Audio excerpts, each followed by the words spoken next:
Un des buts de séduire le client, c'est que vous ayez un flux constant de prospects intéressés par vos produits ou services. Et c'est pourquoi aujourd'hui, on va parler d'une source extrêmement importante de prospects qui est le partenariat stratégique. Et aujourd'hui, on va donc démarrer votre plan d'action partenaire. La bonne nouvelle, c'est que si vous avez respecté le critère numéro 2 dont on a parlé dans le premier chapitre, alors vos clients n'auront pas besoin de tomber du ciel.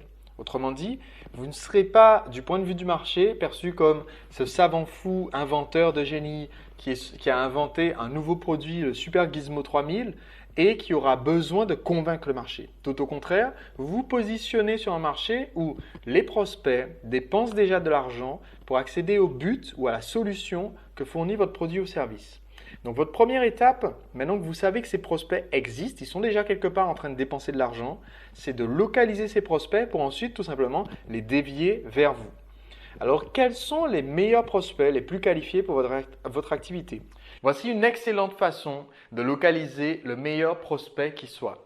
Ce prospect, c'est tout simplement le client récent de quelqu'un qui résout le même problème que votre produit ou service résout. Autrement dit, un concurrent ou quelqu'un qui s'occupe de la même tranche du marché.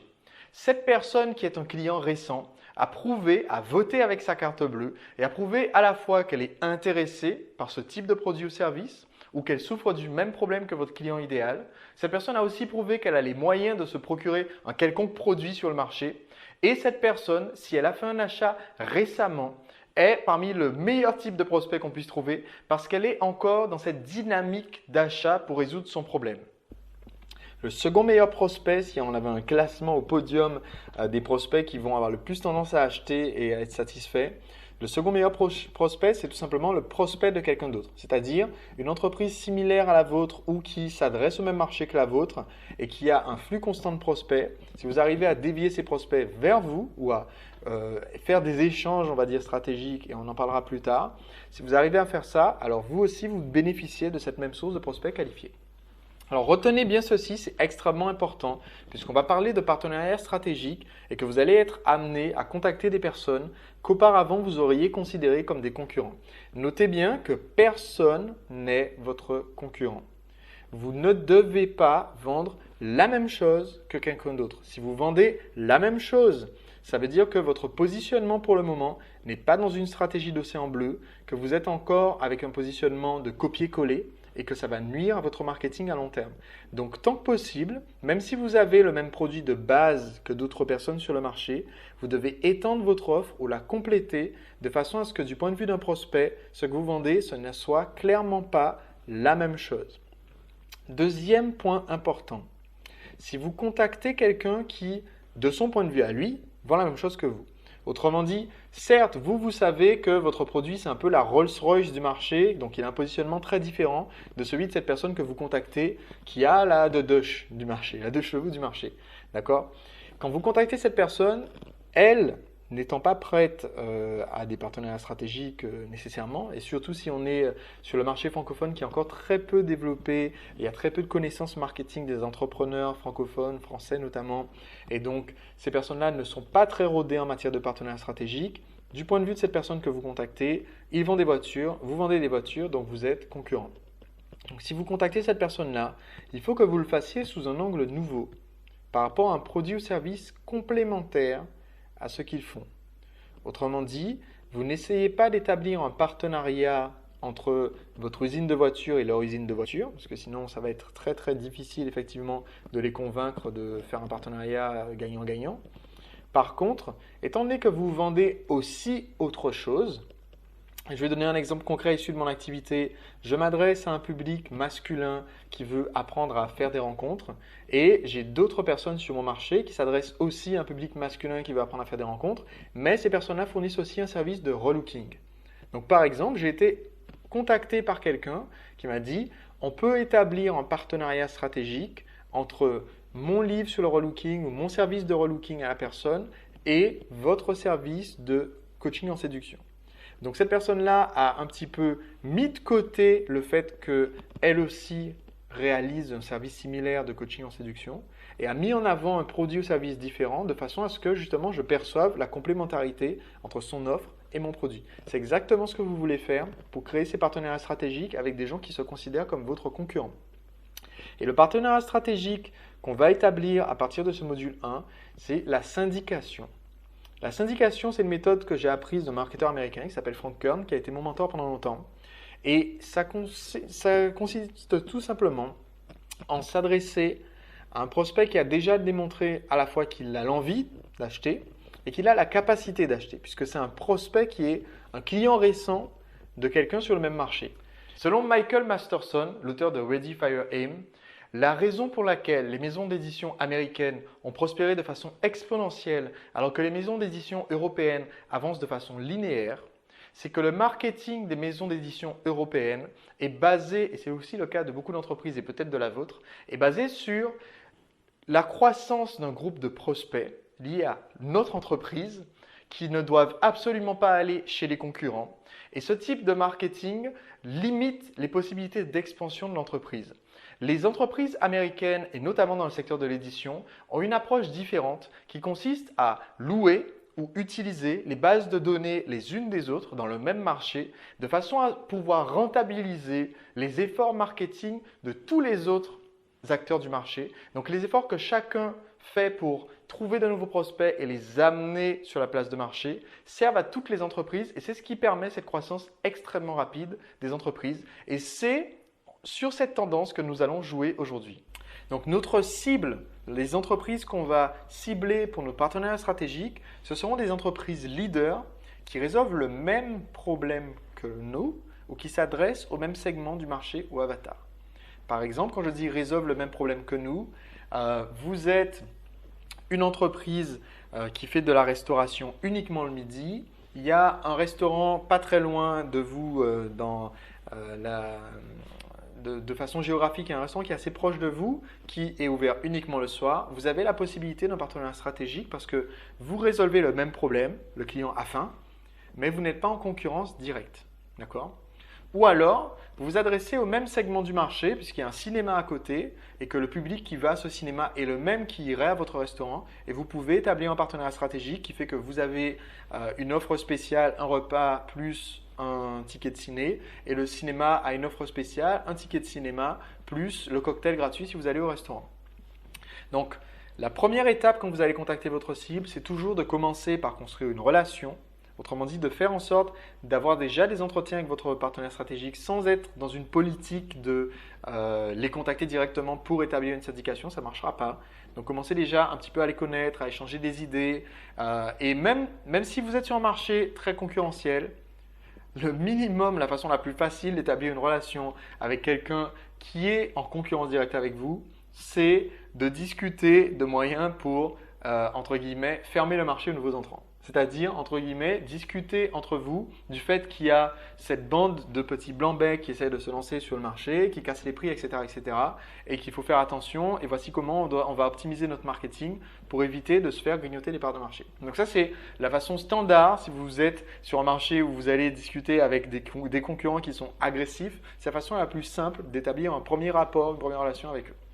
Donc d'abord, construire cette relation et ensuite, quand vous aurez repéré l'endroit intéressant dans leur processus de vente pour mettre en place la syndication, vous pourrez le faire. Alors maintenant, voici comment utiliser cette stratégie de syndication dont je vous ai parlé. Vous allez premièrement localiser les plus gros vendeurs du marché. D'accord ? Donc, comme je disais, une entreprise leader qui résout le même problème que vous ou qui s'adresse au même segment du marché ou au même avatar que vous. Et vous allez, une fois que vous connaissez un petit peu leur processus de vente ou leurs produits, créer un élément gratuit et de valeur que vous allez offrir à leurs clients. Donc quand je dis un élément de valeur, c'est-à-dire que vous apportez une valeur ajoutée. Ça ne veut pas dire que ça vous coûte cher de le produire, certainement pas. Au contraire, essayez de créer quelque chose qui soit de valeur et qui ne vous coûte le prix le plus faible possible. Par exemple, ça va être une brochure publicitaire déguisée en livret informatique. Ou ça va être une vidéo de formation que vous pouvez soit envoyer par la poste à leurs clients, soit envoyer par Internet à leurs clients, mettre à disposition sur Internet. Selon vos chiffres, selon donc le taux de rentabilité que vous connaissez sur une campagne marketing, si vous connaissez bien la rentabilité d'un prospect potentiel, vous pouvez même fournir par exemple un échantillon gratuit de vos produits ou de vos services ou vous permettre de faire des mailings, d'envoyer des choses par la poste. Et je vous donnerai un exemple concret dans un instant. Alors, je vais vous donner tout de suite un exemple concret de syndication pour que vous compreniez comment ça fonctionne. J'ai reçu récemment un courrier qui m'était adressé donc, dans une grande enveloppe, de quoi contenir plusieurs lettres et 2 DVD. Et donc, ce courrier m'a été envoyé par l'organisateur d'une formation marketing à laquelle je suis inscrite aux États-Unis. Et le nom de cet organisateur est Jeff Walker. Donc, je reçois une lettre de Jeff Walker qui est clairement intitulée From the Desk of Jeff Walker, donc envoyée depuis le bureau de Jeff Walker, pour que je puisse tout de suite identifier l'expéditeur. Étant donné que c'est quelqu'un que j'ai quand même payé une forte somme, plusieurs milliers de dollars pour assister à ces formations, forcément je vais être attentif à ce qu'il a bien pu m'envoyer, surtout si je vois qu'il y a des DVD dans l'enveloppe. Et donc sa lettre dit, rapidement, bonjour, ceci est un bonus supplémentaire à votre formation et je pense que vous allez réellement l'apprécier. Il s'agit de 2 DVD envoyés par un de mes amis, Yannick Silver. Et ensuite, là, il vante le fameux Yannick Silver. Il vante le séminaire inventé par le fameux Yannick Silver et il met déjà de la valeur sur ce fameux bonus gratuit. Autrement dit, je sens déjà, quand j'ai avec ces DVD, que j'ai des éléments vidéo qui n'ont jamais été distribués ou vendus nulle part ailleurs et qui sont extraits de son séminaire qui se vend à peu près 2000 $. Donc, il y a énormément de valeur dans ces DVD que je viens de recevoir, a priori. Et il me met un PS où il parle justement du séminaire en question, parce que le prochain a lieu quelques mois plus tard et où il me recommande d'y aller. Donc, dans la lettre, j'ai à la fois la valeur. Il est temps de consulter ce produit, de consommer ce produit qu'il vient de m'envoyer. Et ensuite, il rajoute la valeur sur le produit qu'au final, on veut me vendre. Donc, ça, c'est la lettre qui permet d'introduire l'élément de syndication. Ensuite, dans l'ordre, j'avais une brochure qui en fait est tout simplement la version imprimée de la page de vente que j'avais déjà lue d'ailleurs, qui est disponible sur le site du séminaire. Donc il s'agit d'un séminaire qui s'appelle Underground Seminar aux États-Unis. Et donc ils ont juste rajouté au-dessus de cette page de vente un petit bandeau avec la photo du Jeff Walker en question, donc de la personne que je connais en tant que client, qui dit « Je suis allé à presque tous les événements organisés par Yannick et c'est le meilleur séminaire internet qui existe. Yannick vous offre quelque chose de spécial aujourd'hui, mais le temps est vraiment limité, donc il faut se dépêcher. Croyez-moi, vous ne voulez réellement pas louper cette occasion. » Et donc ici, c'est la fameuse page de vente qui sert à vendre le séminaire et où on m'offre une offre spéciale, une réduction si je m'inscris avant 2 semaines plus tard, quelque chose comme ça. Donc j'ai un formulaire d'inscription. Ils ont été intelligents parce qu'ils n'ont pas gaspillé le moindre centimètre carré de papier. En général, on va avoir des formulaires de commande ou d'inscription qui sont imprimés sur une face. Tout simplement parce que vous ne voulez pas faire les gens commencer à remplir un formulaire et qu'ils soient obligés de tourner pour penser à la suite. Sinon, vous allez perdre des ventes parce que les gens n'auront pas pensé à regarder de l'autre côté. Par contre, si vous faites votre formulaire de commande sur une seule page, vous perdez un espace extrêmement utile qui se trouve au dos. Et là, ce qu'ils ont fait justement, c'est utiliser le dos de ce formulaire pour me balancer 1, 2, 3, 4, 5, 6, 7 témoignages de personnes ayant assisté au fameux séminaire. Autrement dit, ils ont utilisé ça comme espace supplémentaire de vente. Et évidemment, au fond de mon enveloppe, j'ai les fameux 2 DVD qui sont issus de son séminaire, donc qui ont été filmés dans le séminaire, qu'il a produit à quelques milliers d'exemplaires visiblement, puisque c'est un DVD qui est pressé et non pas dupliqué. Et donc, j'ai reçu ça par la poste et je suis convaincu que le taux de retour de cette offre-là a été énorme. Voilà comment fonctionne ce type d'offre de syndication. Il y a très certainement eu un simple accord entre Jeff Walker et l'organisateur de ce séminaire, donc Yannick Silver, qui était de l'ordre suivant. Jeff n'a pas fourni à Yannick, de façon générale, ça ne va pas se faire, il ne va pas lui fournir la liste de ses clients en disant « envoie-leur le courrier ». Ce qui se passe, c'est que Yannick dit « Ok, je vais financer l'envoi du courrier, donc je mets tout en place, tu n'as plus qu'à donner la liste de tes clients à une entité tierce, par exemple la Poste, il y a un programme qui s'appelle Meleva en France qui est extrêmement simple d'utilisation. Et donc, la personne qui vend ce séminaire ne reçoit pas les coordonnées des clients. De façon générale, ça va se passer comme ça si votre partenaire stratégique est un petit peu frileux par rapport au fait de donner sa base de données. Mais ce n'est pas quelque chose qui va arriver systématiquement. Autrement dit, vous allez de temps en temps avoir un partenaire qui, honnêtement, est tellement intéressé par cette idée d'offrir un bonus à ses clients qu'il ne va même pas vous demander une contrepartie. Ou alors il va vous demander une contrepartie, mais il va carrément vous donner la liste de toutes les adresses et à vous de vous débrouiller pour faire l'envoi. Et là, vous avez une liste parfaite pour pouvoir faire des campagnes marketing autant que vous voulez, puisqu'il vous l'a carrément offerte. Donc là, tout simplement, Jeff Walker n'a rien eu comme coût Donc c'est tout du bénéfice pour lui, même s'il n'y a qu'une seule vente, c'est tout bénéfice pour lui puisque c'est l'autre marketeur qui a pris en charge ses frais de marketing, tout simplement, pour envoyer tout ça à la liste de clients. Et ensuite, très certainement, Jeff Walker touche un pourcentage de toutes les ventes réalisées avec cette technique qui est excellente.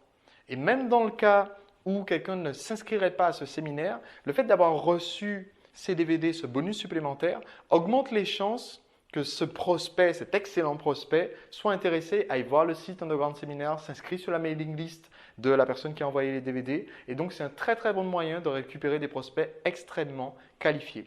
Et donc, le bonus en question est offert a priori pour l'offre la plus facile à accepter par un partenaire. Vous offrez ce bonus sans que le client ait besoin de payer chez vous et sans que le partenaire ait besoin de vous donner les coordonnées de ses clients. D'accord? Donc, s'il s'agit par exemple de quelque chose que vous proposez à votre partenaire d'envoyer dans tous ses colis, un flyer, un bonus, une brochure, etc., votre partenaire peut éventuellement, soyez bon en négociation, ce n'est pas la peine de le proposer dès le début si ce n'est pas nécessaire, d'accord? Mais vous pouvez par exemple payer une commission à votre partenaire sur toutes les ventes réalisées avec cette offre. Ou bien tout simplement, vous fournissez déjà quelque chose qui est bonus pour ses clients. Donc, c'est tout bénéf pour lui. Il a une offre qui est de plus grande valeur aux yeux de ses clients. Donc, vous n'avez pas besoin de lui reverser de l'argent pour ça. Ou alors, vous pouvez payer aussi des frais publicitaires pour envoyer un mailing à ses clients. Mais ça, je ne vous recommande pas parce que vous ne pouvez pas être sûr à l'avance du retour que vous allez avoir.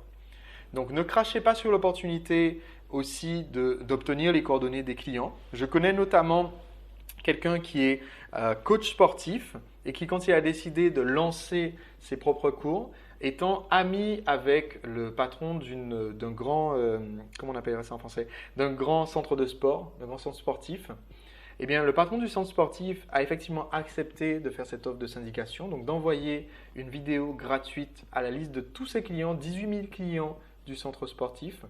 Mais au lieu de dire, tiens, donne-moi la vidéo, je l'envoie à mes clients, le patron a tout simplement dit, voici la liste de mes 18 000 clients. Et il a donné la liste, un DVD avec la liste de tous les clients. Donc ne crachez pas sur l'opportunité si elle existe. Certaines personnes sont prêtes à vous donner parce qu'ils ne réalisent pas la valeur énorme de leur liste de clients. Donc n'hésitez pas, s'il y a la possibilité de récupérer cette liste et pouvoir à la suite transmettre énormément de messages marketing sur cette même liste dans le futur, n'hésitez pas à le faire. Comment maintenant rentabiliser la syndication? Comment faire pour que votre offre, votre bonus, votre ride along ait un retour sur investissement? Premièrement, premier élément, dans votre bonus ou dans la lettre qui l'accompagne ou dans le mail qui l'accompagne, vous devez créer une connexion entre vous et leur avatar. Le meilleur moyen, c'est que le message soit envoyé par cette entreprise dont ils sont clients et en qui ils ont déjà confiance et qui vous recommande. D'accord? Le deuxième moyen, c'est de raconter votre histoire. Ensuite, vous créez de l'anticipation par rapport à la valeur offerte. Autrement dit, vous allez motiver le prospect à consommer votre bonus, à lire votre brochure, à regarder le DVD, à regarder la vidéo, à utiliser l'échantillon. Vous allez indiquer à quel point ça a de la valeur et donc il faut s'en servir tout de suite. Alors, chose importante que je tiens à vous rappeler, comme dans l'exemple que je viens de vous donner avec les DVD, vous devez apporter énormément de valeur ajoutée. Et si c'est en votre pouvoir, essayez même de faire en sorte que ce fameux bonus que vous offrez en syndication ait plus de valeur perçue encore que le produit qu'a acheté le client de votre partenaire. Ensuite, vous donnez envie d'en savoir ou d'en avoir plus. Donc vous devez être spécifique, vous devez proposer quelque chose de spécifique que le client ou le prospect va pouvoir récupérer en allant sur votre site ou en vous contactant. Donc vous devez intégrer un appel à l'action qui soit spécifique. Donc par exemple, pour recevoir notre vidéo 3 méthodes pour faire XYZ, ou alors pour recevoir un second échantillon de notre nouveau parfum, ou alors pour avoir au téléphone quelqu'un de notre équipe qui va vous conseiller personnellement pour faire XYZ. Donc soyez très spécifique dans cet appel à l'action. Ne dites jamais pour en savoir plus. Personne ne veut en savoir plus. Donc faites très très attention à ce que vous dites. Il faut être très spécifique si vous voulez justement donner envie et obtenir davantage de conversion dans votre marketing. Donc intégrer un appel à l'action spécifique incitant à vous contacter ou à visiter votre site, s'inscrire à votre mailing list, ça c'est chez vous. Donc c'est là que vous allez ramener ce flot de prospects chez vous. Et l'avantage, c'est que vous allez, si vous mettez en place cette syndication de façon continue, vous allez récupérer de façon continue les clients de votre partenaire et donc en permanence avoir un flot de prospects extrêmement qualifiés. Maintenant, parlons d'une seconde stratégie lié encore une fois à notre partenariat, c'est de localiser les prospects des autres. La première stratégie que je vous ai expliquée, c'est la syndication, permet de cibler les clients, des gens dont on a déjà les coordonnées, qui ont déjà payé chez quelqu'un et donc qu'on va motiver à venir acheter chez nous. Maintenant, qu'en est-il des personnes qui n'ont pas acheté? Des 97% de gens qui sont rentrés dans la boutique de notre partenaire et qui n'ont pas acheté son produit. Il faut savoir que ce partenaire leader, s'il est un leader sur son marché, il est leader grâce à deux éléments qui sont sa source de prospects. Quelque part, il trouve ses prospects, il les contacte, il leur donne envie de venir. Et ensuite, son processus de vente. Une fois que vous connaissez les sources de prospects et la façon de faire le marketing pour ces prospects qu'appliquent vos concurrents, il est temps d'utiliser une stratégie qu'on appelle la R&D. Et la R&D, ça veut dire recopier et dupliquer.